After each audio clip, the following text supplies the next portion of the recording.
Good morning, everybody. Welcome to Sunday Live Dharma. Today, Reverend Young will share her Dharma talk on the Huadu, the Myriad Dharmas Return to One. We'll have meditation, chanting, and some Qi Gong. Please join in now, standing up for Qi Gong movement meditation.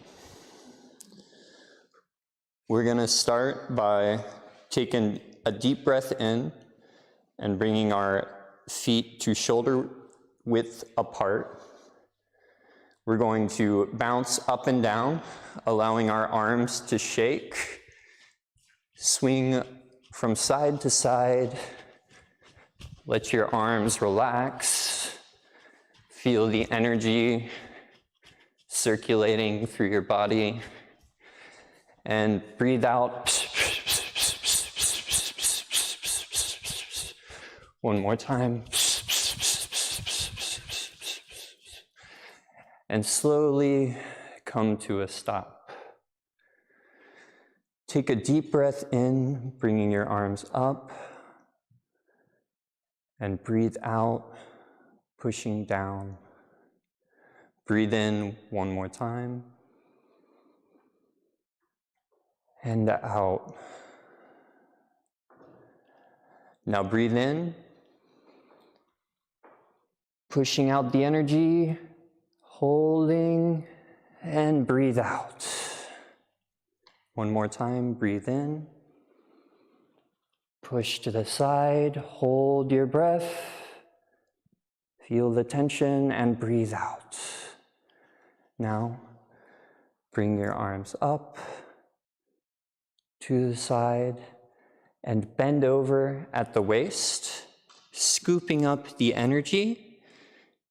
Like hugging a ball, you'll come up slowly bringing your arms up towards the ceiling and then bringing it back down to the side. One more time. Breathe in, scoop the energy. Bring the ball up. Still breathing in, come to the top and down. Breathe out. Breathe in, scoop the energy. Bring the ball up towards the ceiling and breathe out. One last time, breathing in. Bring the ball up, reach up towards the sky, and breathe out. Now, bring your arms to the center, palms facing each other, and we're going to bring our arms to the side and draw your hand back like you're drawing a bow, looking at your thumb. Feel the tension in your arms, spreading your fingers as far as they can. Take a deep breath in and breathe out, releasing the bow. Breathe in, drawing the string, spreading your fingers, and breathe out, releasing the bow.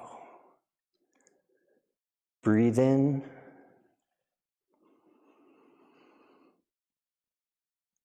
And breathe out. Breathe in. And breathe out. One more time on both sides.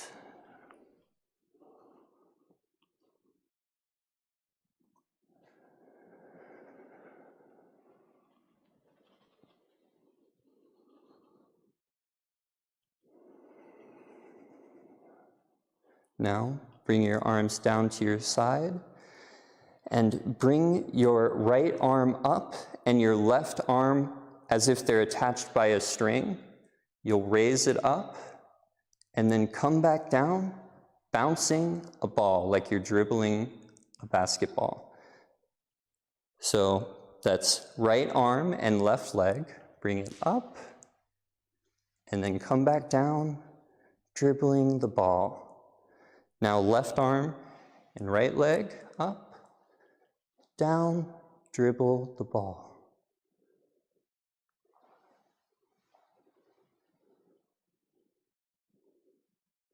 Other side, dribble. And see if you can feel the flow of the energy as you dribble the ball, passing it to the other side. 1, 2, 1, 2, 1, 2, and one more. 1, 2. Now, put your hands in front of you, like this, with 2 fingers pointed out. You're going to bring your right hand up and your left hand down, and then come to the side, reversing, and back to center. Now this one's a little hard, so it may take a second to get used to, but you'll go up, side, up, back to center. So 1, 2, 3, 4. 1, 2, 3, 4. And see if you can make it one fluid motion, keeping your arms in balance together. 1, 2, 3, 4. 1, 2, 3, 4. 1, 2, 3, 4. And now, see if you can reverse the direction. So 1, 2, 3, 4. 1, 2, 3, 4. 1, 2, 3, 4. And try to make it a fluid motion with your arms.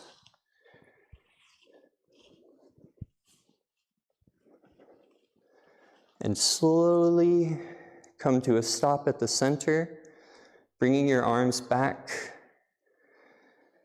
Take a deep breath in and out. One last time, a deep breath in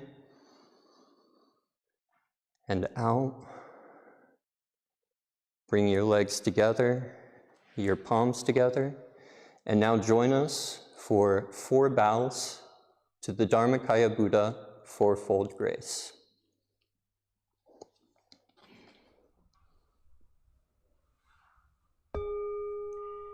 With gratitude, I bow to the grace of heaven and earth, honoring the infinite source of marvelous existence.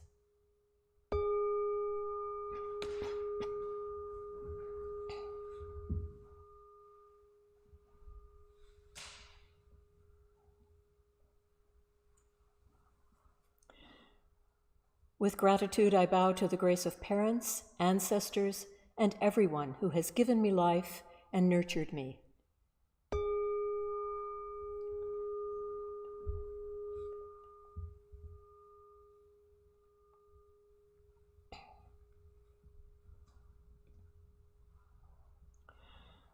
With gratitude, I bow to the grace of fellow beings, embracing the truth of interconnectedness.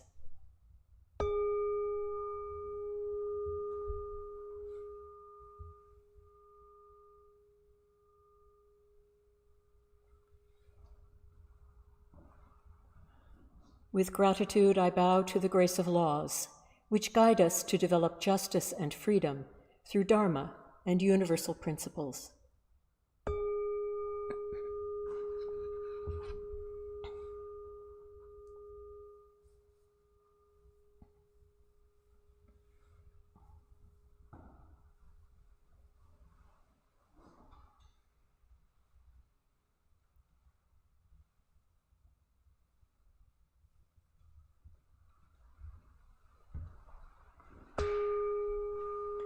Meditation is simple and easy.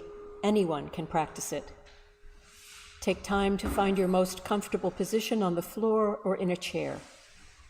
Rock front to back and side to side until you find the point of perfect balance. Breathe in, grab all your tension. Breathe out, release any mental or physical uneasiness.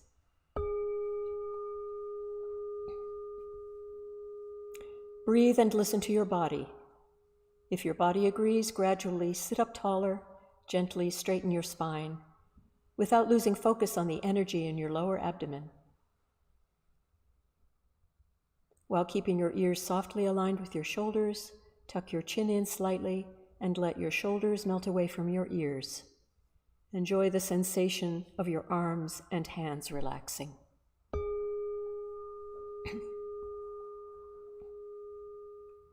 Invite your awareness to center on your lower abdomen, your Qi energy field. This is called the Danjan and is located about 2 inches below your navel. Your Danjan is the power center for your breathing.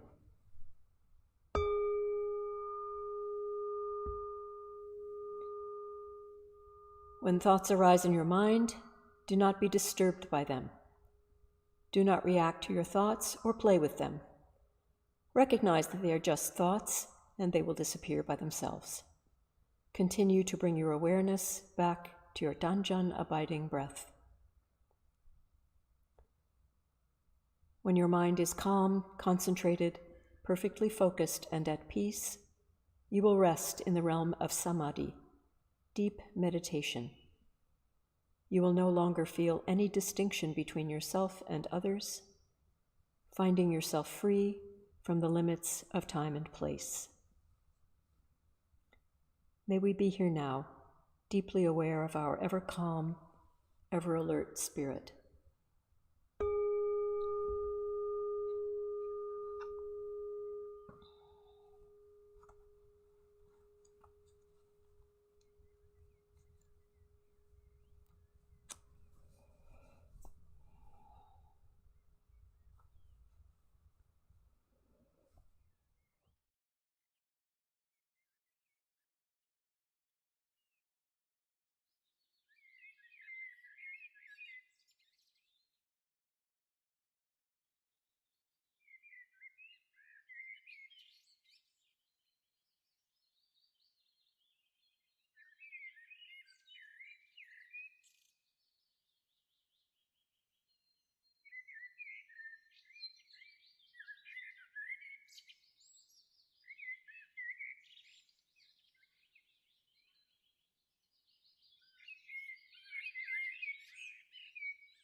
영주 천지영의 아심정 만사여의 아심도 천지여와 동일체하여 천지동심정 천지영의 아심정 만사여의 아심도 천지여와 동일체하여 천지동심정 천지영의 아심정 만사여의 아심도 천지여와 동일체하여 천지동심정 천지영의 아심정 만사여의 아심도 천지여와 동일체하여 천지동심정 천지영의 아심정 만사여의 아심도 천지여와 동일체하여 천지동심정 천지영의 아심정 만사여의 아심도 천지여와 동일체하여 천지동심정 천지영의 아심정 만사여의 아심도 천지여와 동일체하여 천지동심정 천지영의 아심정 만사여의 아심도 천지여와 동일체하여 천지동심정 천지영의 아심정 만사여의 아심도 천지여와 동일체하여 천지동심정 천지영의 아심정 만사여의 아심도 천지여와 동일체하여 천지동심정 천지영의 아심정 만사여의 아심도 천지여와 동일체하여 천지동심정. Palms together, page 4. Prayer for world peace. Let us offer this prayer together.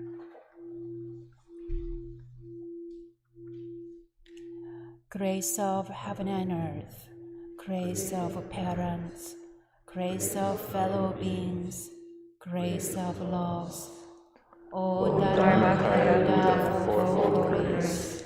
May we take refuge in Dharma and be filled with compassion and wisdom. May we transform delusion into wisdom, greed into generosity, resentment into gratitude, discord into harmony, and hatred into compassion. May all nations grow and benefit mutually. May the strong help the weak, and may the weak one evolve according to Dharma. May all those who have died from world conflicts and disasters be delivered through all obstacles and be at rest. May there be peace throughout the world, and may all beings enjoy tranquility and happiness, living in their original true nature. This we pray with our whole hearts.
where my voice echoes through the hills, and in all dwells where my heart and mind reach.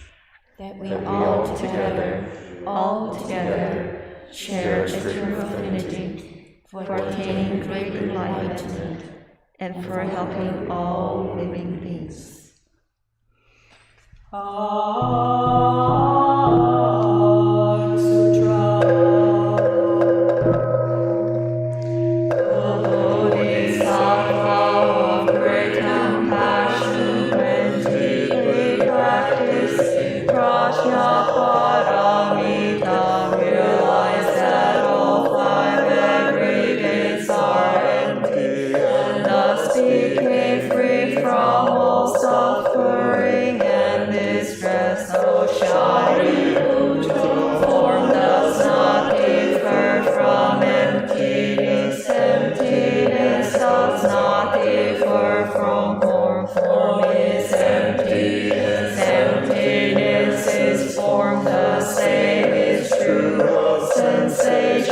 Perceptions, impulses, and consciousness.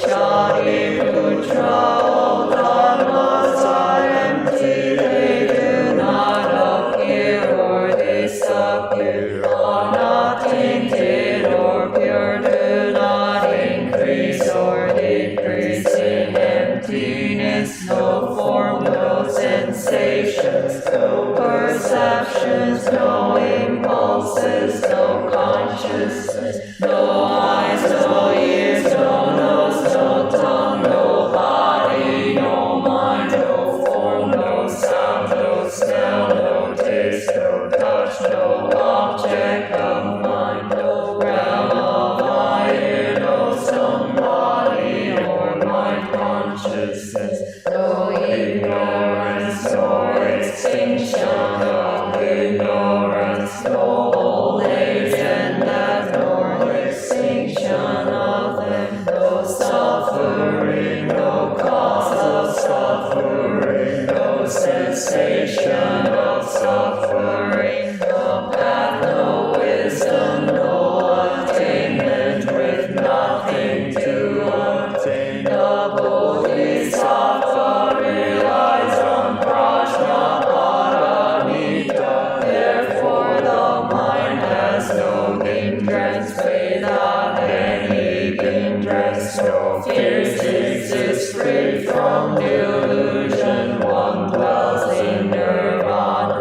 All Buddhas of the past, present, and future rely on Prajnaparamita and attain supreme enlightenment. Therefore know that Prajnaparamita is the great mantra, is the great enlightening mantra, is the unsurpassed and unequaled mantra, which is able to eliminate all suffering. This is true, not false, so proclaim the Prajnaparamita mantra, which says gone, gone, gone beyond, far beyond, now awakened. Gate, gate, para,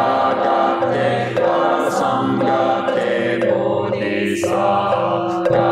Gate, gate, para, gate, para, samgate, bodhisattva. Gate, gate, para, gate, para, samgate, bodhisattva.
Now let's welcome Reverend Ziyang as she gives us her thoughts on the koan, All Dharmas Return to One.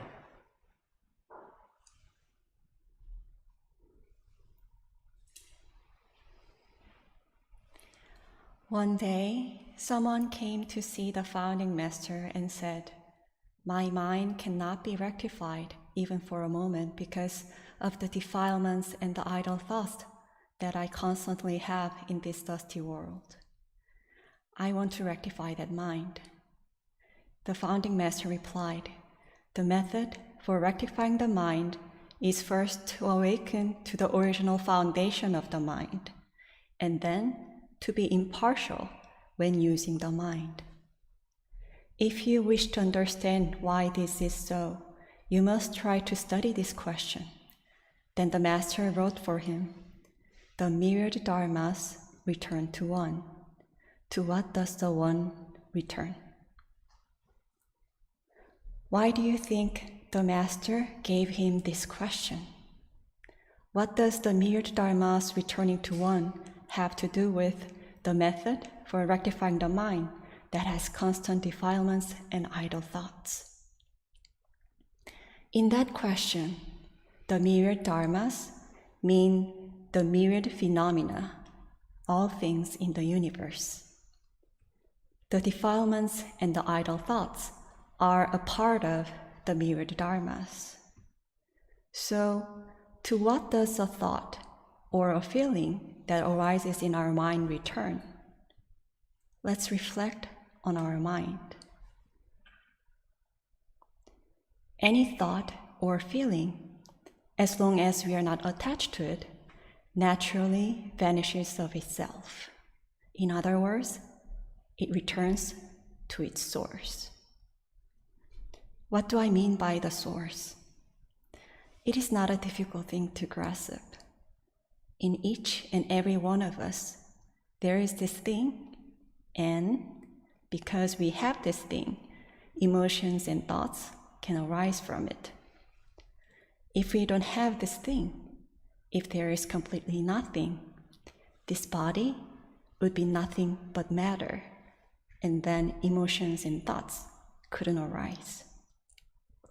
However, when we ask ourselves, what is this thing? We cannot really find an answer that hits the mark. It cannot be described in its entirety. It's not a fixed substance. But is it non-being, non-existence then? If it's non-being, how would I be able to speak right now? So it's not non-being either. That's why we say it transcends being and non-being. All kinds of minds arise from it. It holds the potential for all kinds of minds to arise. We call this source the nature, or the self-nature, meaning it is as it is naturally by itself, or the original nature, or the truth, or the ill one. This source is expressed as one in the phrase, the myriad dharmas return to one. The myriad dharmas return to one means that the one, which transcends being and non-being, is the source of the myriad dharmas. All kinds of minds arise from it and returns to it. So far, I've only talked about how the myriad dharmas return to one in our mind world. How about all other things in the universe? The principle is the same. In the same way as what arises in our mind returns to the source, all things in the universe return to the source as well. What is the source of all things in the universe? One day, I was having this delicious seaweed salad. But then, there was this one moment when the thought came to mind. how did this seaweed salad get to this dining table and into my mouth? What is the source of this seaweed salad? My mother, who made it? Distributors who delivered the seaweed to the market? People who collected the seaweed? All their parents, fellow beings, and laws that made their presence possible? The ocean, the earth, and the universe. So, the source of all things in the universe is, to put it into 4 categories, the fourfold grace, or to put them together, all things in the universe as a whole, the nature. The seaweed salad came from the source and returns to the source. We call the source the truth, or the Il-One. However, the source of all things in the universe, again, is not a fixed substance. It's non-being, but it's not non-being either. The source of all things in the universe, the source of all kinds of minds, is the truth, which transcends being and non-being. The truth is void and calm, luminous awareness. The truth is void, yet has luminous awareness. It is by the functioning of the void and calm luminous awareness that all things in the universe and all kinds of minds come into being. That's what the Myriad Dharmas Return to One means. The source of the Myriad Dharmas is the One, the truth. All things arise from it and return to it. Then let's think about the second part of the question. To what does the One return? To what does the void and calm, luminous awareness return? What is its source? But when you think about it, you'll see that it is not something that arises or ceases. It is eternal. It doesn't have a source. It is the source itself. However, it creates all things, all phenomena in the universe. So we could say it returns to the Myriad Dharmas. The Myriad Dharmas return to One, and the One returns to the Myriad Dharmas. But why did the founding master give this question to the person asking for the method for rectifying the mind from constant defilements and idle thoughts? The defilements and idle thoughts that the person mentioned are like waves. As long as we are not attached to them, they naturally vanish of themselves. When we think, I wish I don't have those thoughts, we are actually grasping them. When we think, I have so many defilements and idle thoughts, we are creating a conception, a somewhat fixed idea that we do have so many defilements and idle thoughts, and we are being attached to that conception. That's not all. At the same time, we are creating a conception about an ideal state of mind that is completely void of those thoughts. We are discriminating having those thoughts a lot as bad, and the ideal mind state devoid of those thoughts as good. That's a partial point of view, discriminating and favoring only one side. This happens all the time in our daily lives. I feel depressed. I don't want to feel that way. I feel tired. I don't want to feel tired. I'm anxious, but I wish I don't have anxiety. I'm always like this way. I wish I'm not. All these are conceptions created by our minds. These are what cause us deeper suffering, and we constantly discriminate one as bad and the other state as good. As long as we have these fixed conceptions, these conceptions become like a prison that we cannot get out of. It becomes even harder for us to become free from these feelings and thoughts. Knowing the principle of the nature, if we are not attached to the conception about the mind, about these minds that arose and discriminate, they vanish themselves. And the void and calm, luminous awareness, which is originally free from discrimination and attachment, emerges in the way that the sun comes out behind the cloud that covered it. One day, after an unpleasant meeting at work, I felt stunned. I just couldn't work anymore. It felt like the fire, the passion that I had about my work had been destroyed, all gone. I lost hope and even felt like I had no future. I thought I probably have to quit. I just wanted to lock myself in my room and didn't want to meet anyone. I thought this may be the onset of depression.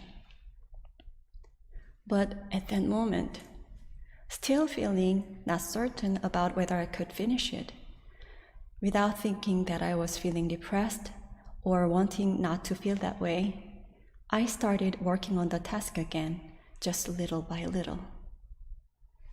The thought I couldn't do it came back a few times, but I continued.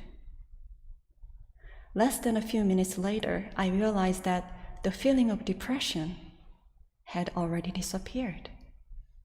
I felt fine. I was so surprised and amazed by how our mind works and what it can do. So how was this possible? As I didn't cling to the depressed feeling, which felt quite intense at the time, it naturally disappeared. And the void and calm luminous awareness emerged and simply did what it had to do. If I had clung to the conception that I was falling into depression, then I would have actually quit, locked myself in my room, and an even worse situation might have developed. I think this is why the founding master said, the method for rectifying the mind is first to awaken to the original foundation of the mind, and then to be impartial when using the mind, and gave that question to the person. So far, I tried explaining it using reasoning. You've been listening to me and thinking about what I said. However, the realm this question is leading us to is not something that we can understand with logic or reasoning. We should awaken to this realm through contemplation. We should see the nature ourselves. When you contemplate this question, your mind will become focused, and all defilements and idle thoughts will disappear. Then the true voidness, the nature, which is the foundation of all the defilements and idle thoughts, will emerge. Then, when you contemplate the question, to what does the true voidness return? You will see that it is not something that arises or ceases, and that it doesn't have a source, which it arises from or ceases and returns to. You will also see that the nature is void, yet has luminous awareness, and it creates all things, all phenomena in the universe. This question consists of two parts. The Myriad Dharmas return to one, and the one returns to the Myriad Dharmas. Meditation practice is for us to return to one, the one realm that the Myriad Dharmas return to. And the one mind, the empty mind, renewing our life, is the one returning to the Myriad Dharmas. I hope we can apply the principle of the nature, the principle of the mind, what I talked about today, into our practice. I hope you give it a try and can experience it yourself. Thank you.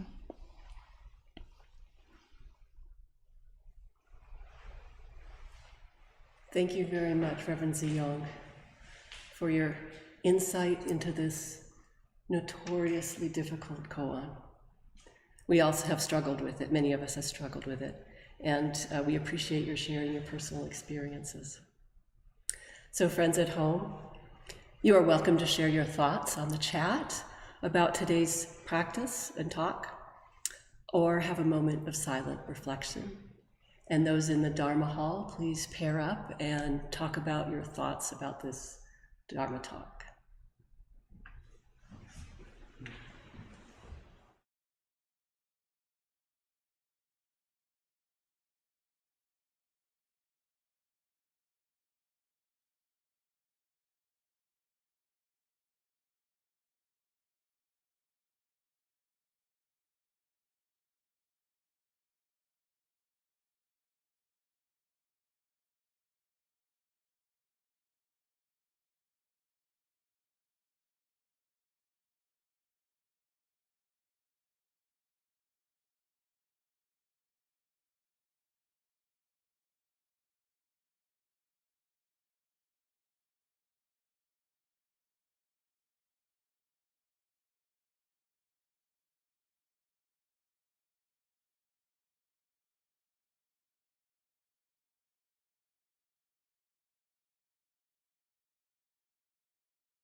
For joining us today.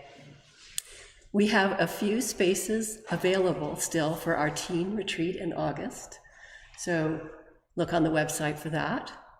Also, the registration for the half-day retreat on August 13th is now open, also on the website.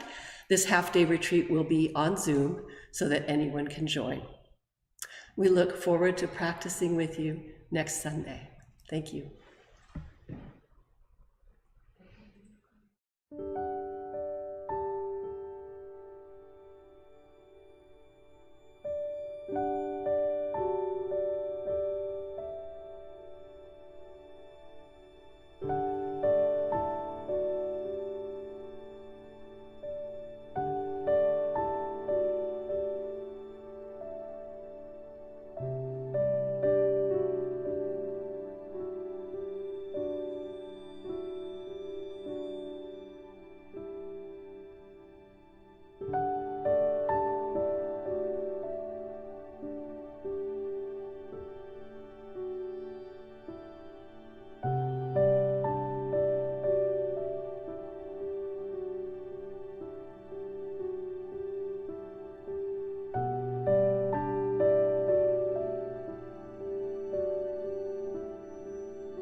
you.